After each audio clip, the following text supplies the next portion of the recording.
Allô, je m'appelle Annie, je suis factrice relève, je suis également formatrice. C'est certain, lorsqu'on commence comme agent de livraison, on ne trie pas à la même vitesse que les employés réguliers. On sort beaucoup plus tard du bureau pour effectuer notre livraison et on termine également plus tard que les titulaires, ce qui est tout à fait normal, ça fait partie du cadre d'apprentissage. Ce qui est important, c'est de ne pas essayer de rattraper votre temps en prenant des raccourcis, en courant, en sautant vos pauses ou en prenant des risques qui pourraient avoir de graves incidences sur votre santé et votre sécurité.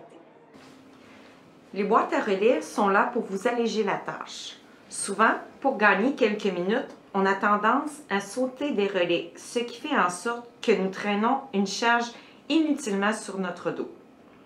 Vous vous croyez peut-être en pleine forme, et tant mieux si c'est le cas. Mais pourquoi ne pas mettre toutes les chances de votre côté pour le demeurer le plus longtemps possible? Saviez-vous qu'un des types d'accidents les plus fréquents à Poste Canada, c'est les chutes et glissades dans les escaliers? Pensez avoir toujours une main sur la rampe lorsque vous montez et descendez les marches. Ne montez pas les marches si elles sont encombrées par des objets, de la neige, de la glace.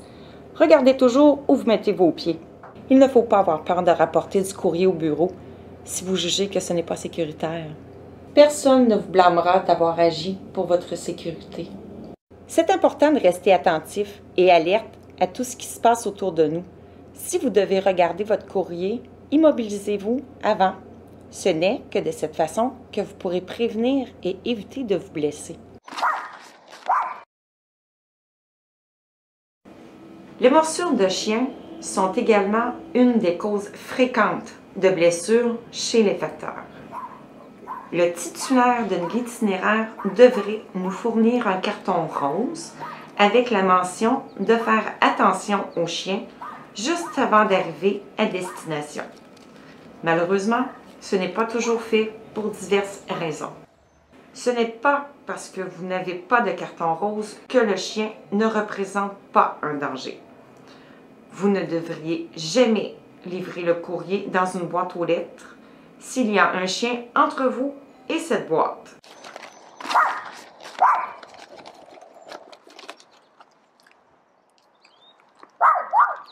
Il est peut-être très gentil avec le facteur régulier, mais vous, il ne vous connaît pas.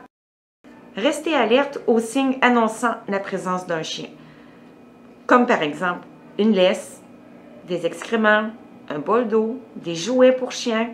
Si vous en voyez et que vous ne voyez pas le chien, faites du bruit pour avertir de votre présence. On ne le répétera jamais assez. Ne prenez aucun risque, soyez attentifs et servez-vous de votre gros bon sens.